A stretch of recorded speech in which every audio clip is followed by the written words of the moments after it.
इस देश में कितने लोगों के पास बिजनेस है, खजानी कितने लोगों के पास जगह ज़मीन है, और खजानी कितने लोग ऐसे हैं जो उनके पास कुछ भी नहीं, सिर्फ मजदूरी से उनका जीवन चल रहा है। और अगर मजदूरी भी एक समान सबकी ना हो तो फिर उनके बाल बच्चों का जीवन कैसा होगा और उनका भविष्य जीवन कैसा होगा। ये इतना बड़ा धोखा इस देश के जनता के साथ बिल्कुल ना करने की कोशिश करें। सबको वेतन ही पहला संविधान में प्रावधान वेतन का ही दिया गया है, सबको एक समान। और यही जो है तो सबके साथ धोखा किया जा रहा है। जिसके पास जगह ज़मीन नहीं है तो उसका तो यही वेतन ही एक सहारा है न। और अगर उसको 10-5 हज़ार में और 2-4-500 में काम करवाया जाए तो उसका बाल बच्चों की कहाँ भविष्य होगी और उसका जीवन कैसे होगा। इतना भी आप लोगों को शर्म और सोचने की आवश्यकता नहीं समझ पा रहे हैं कि उसका बाल बच्चा पढ़ रहा है, पेट भर भोजन खा रहा है कि कपड़ा पहन रहा कि दवा पानी कुछ पा रहा कि नहीं।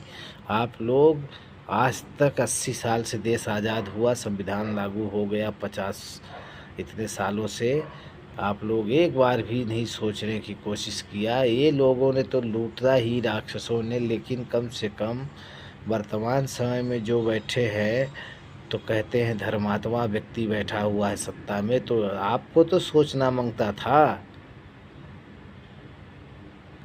कि देश के साथ भेदभाव हो रहा, हमें इसे मिटा देना चाहिए, इनकम सबका बराबर कर देना चाहिए, जिसके पास जो संपत्ति है वो अपने गांव में डाल के रखो। ऐसा कुछ नहीं है, उससे उनसे मतलब नहीं। लेकिन अब तो मजदूरी बराबर दो सबको, चाहे प्राइवेट हो, लिमिटेड, सरकारी, कोई भी हो। पेमेंट मेहनत अगर कर रहा है, चाहे दफ्तर में, चाहे कहीं भी, कुछ भी, अगर किसी इस देश के अंदर काम किसी के पास भी कर रहा है तो उसका अधिकार बनता है कि उसको अच्छा वेतन, सरकार का ये अधिकार बनता है कि हर एक एक व्यक्ति को, मेहनत करने वाले को वेतन एक समान होना चाहिए। एसआई पीएफ ऐसा होना चाहिए कि उसके भविष्य में कुछ गड़बड़ी उसके काम आए, कुछ गड़बड़ी हो तो उसके काम आए उसका बचत बैलेंस।